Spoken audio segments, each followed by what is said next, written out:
एक क्वेश्चन यहाँ पर हमारे पास है कि सरलीकृत कीजिए 1/3 प्लस 1/4 और यहाँ पे ब्रैकेट आ गया है 2/5 माइनस में 1/2 और बटे 3/4 का एक सही 2/3 माइनस 4/5 का 3/4। इसे हल करना है और इसे सरलीकृत करना है, यानी सिंपल करना है, सिंप्लीफिकेशन करना है। और ये यहाँ पे जो आया है हमारे पास, ये जो है एसएससी मल्टीटास्किंग 2011, यहाँ मैं दिखा रहा हूँ आपको।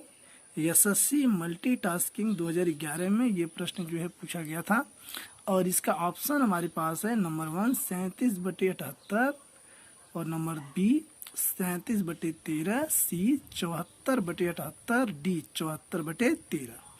तो इन चारों ऑप्शंस में से कौन सा ऑप्शन करेक्ट है, यही जो है पता लगाना है। तो सबसे पहले हम क्या करेंगे, जो हमने आपको पहले भी बताया है बोर्ड मास के नियमों के तहत, तो हम यहाँ पे लिख लेंगे और यहाँ लिख लेंगे हम सबसे पहले आंसर, क्योंकि इसको हल कर रहे हैं। तो यहाँ हम लिख लें पहले बोर्ड मास। बोर्ड मास लिखने के बाद हम पहले क्रम में देखते हैं यहाँ पे क्या है, बी। हमारे पास क्या है यहाँ पे, बी। तो बी में हम देखते हैं ब्रैकेट, क्योंकि ब्रैकेट हमारे पास ये देखिए, यहाँ पे ब्रैकेट हमारे पास ये मिल रहा है। और ब्रैकेट में ये जो ब्रैकेट का प्रकार है, ये प्रकार जो हमें ये बताता है कि यह प्रकार जो है बड़ा कोष्टक है। ये कौन सा कोष्टक है, ये चारों कोष्टकों में से ये बड़ा कोष्टक है। तो पहले हमें कोष्टक हल करना होगा। उसके बाद क्रम 2 में है ओ माने होता है ऑफ का अर्थ होता है का, जो यहाँ पे का आ गया। और इसका जो तात्पर्य होता है ये होता है गुणा, ये होता है गुणा। अब देखिए हम ये स्टेप बाय स्टेप कर रहे हैं। तो पहला स्टेप में जो है हम इसको क्या करेंगे, देखिए यहाँ पे 1/3 और प्लस में 1/4 और ये जो बड़ा कोष्टक है इसको पहले हम हल करेंगे, ब्रैकेट के अंदर हल करेंगे। और चूंकि ये 5 और 2 है हर में, तो 5 और 2 का जो एलसीएम होता है वह होता है 10। वो कितना होता है, 10, 5 दूनी 10। तो ये जो हो जाएगा 2 दूना 4 हो जाएगा और ये जो है 5 एकम 5 हो जाएगा, तो -5। इस प्रकार से आपने देखा नीचे का जो प्रोसेस है ये देखिए 3/4 का अर्थ होता है गुणा। और ये यहाँ पे मिश्र संख्या है 1 सही 2/3, तो इसको हम क्या करेंगे, अंश बटे हर में करेंगे।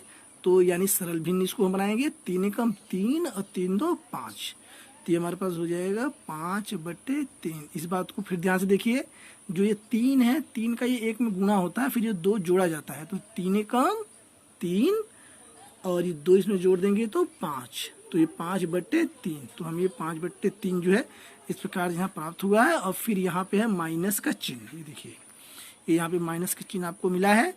और फिर इसके बाद है 4/5 और यहाँ पे है का अर्थ होता है गुणा, और फिर ये 3/4, ये हमने इस प्रकार से लिख लिया। अब हम देखते हैं यहाँ पे क्या देखते हैं कि ये जो 3 है ये 3 से कट जाएगा और ये जो 4 इससे जो है कट जाएगा। तो अगले स्टेप में हम क्या पाते हैं, देखिए = 1/3 मौजूद अपने स्थान पे और प्लस 1/4। और चूंकि ये ब्रैकेट में से जब ये बाहर आएगा, तो हम इसको यहाँ पे देख रहे हैं कि ये हमारे पास माइनस में आया है। ये हमारे पास किस में आया है, माइनस में आया है। तो हमारे पास ये आया है, इसको बड़ा ही कोष्टक भी बनाते हैं क्योंकि कोष्टक भी खत्म नहीं हुआ है। और ये -1 और ये बटे में बच गया 10, क्योंकि 4 में से जब 5 जाएगा तो माइनस का जो 1 जो है बचेगा। इस प्रकार से नीचे हमें क्या प्राप्त हुआ है, हर में हमें प्राप्त हुआ है, देखिए 5/4 और माइनस में 3/5, ये हमें प्राप्त हुआ है। तो अब हम क्या देखते हैं अगले स्टेप में, देखिए यहाँ पे आइए। तो ये हमारे पास जो है 1/3 यहाँ पे मौजूद है।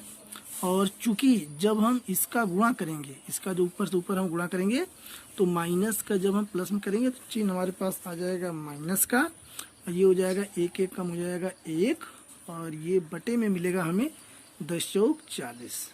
इस प्रकार से बटे कुल के बट्टे हो गया। अब इसको जब हम इसमें से करेंगे तो इसका हम एलसीएम लेंगे, एलसीएम हो जाएगा 4 पंजे 20, 4 पंजे 20, तो ये हो जाएगा 5 पंजे 25 और माइनस में ये 4 तिहाई 12, 4 तिहाई 12, ये हमें जो है कि प्राप्त हुआ है। इस प्रकार से हम देखते हैं अगले स्टेप में। अगले स्टेप में देखते हैं तो जो ये अंश है इसका हम एलसीएम लेंगे, तो एलसीएम लेंगे तो एलसीएम हमें मिलेगा यहाँ पे हमारे पास 40 और 3 है, तो 4 तिहाई 12 यानी हो जाएगा 120, ध्यान दीजिए। और ये 40 से कम 40 हो जाएगा और ये माइनस 3 कम 3 बट्टे। अब इसको देखिए 25 में से जब 12 जाएगा, जब ये 25 में से जब 12 जाएगा तो हमें यहाँ 13 बचेगा। कितना बचेगा? 13, 13 बट्टे 20, इस प्रकार से आ गया। और अगले प्रोसेस में हम क्या करेंगे कि 40 में से जब ये 3 घट जाएगा तो हमारे पास यहाँ बचेगा 37 बटे बचेगा 120 और इसके बटे जो हमें बचेगा 13 बटे 20। अब हम क्या करेंगे अगले स्टेप में कि ये जो हमारा प्रोसेस है, ये जो प्रोसेस है ये तो रहेगा ही 37 बटे 120 और ये जो नीचे का जो प्रोसेस है ये जो बटे में है ये जो है 20 बटा 13 हो जाएगा। ये पलट जाता है, कैसे पलट जाता है? गुणा के रूप में 20 बटा 13। इसका एक नियम होता है, वो नियम यहाँ आप देखिए और इस प्रकार से बाकी जो क्वेश्चंस आपको मिलते हैं उसमें फॉलो कीजिए। तो ये मैं आपको यहाँ पे चूकी करके यहाँ पे बताता हूँ इस प्रकार से।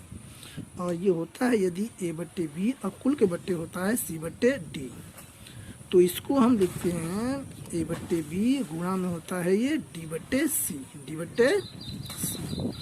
ये जो होता है ये फार्मूला होता है, इस बात को आप जो है ध्यान रखिए। तो फिलहाल जो हम आगे जो अपने इस प्रश्न पे यहाँ पे आते हैं तो ये देखिए हमें ये प्राप्त हुआ है।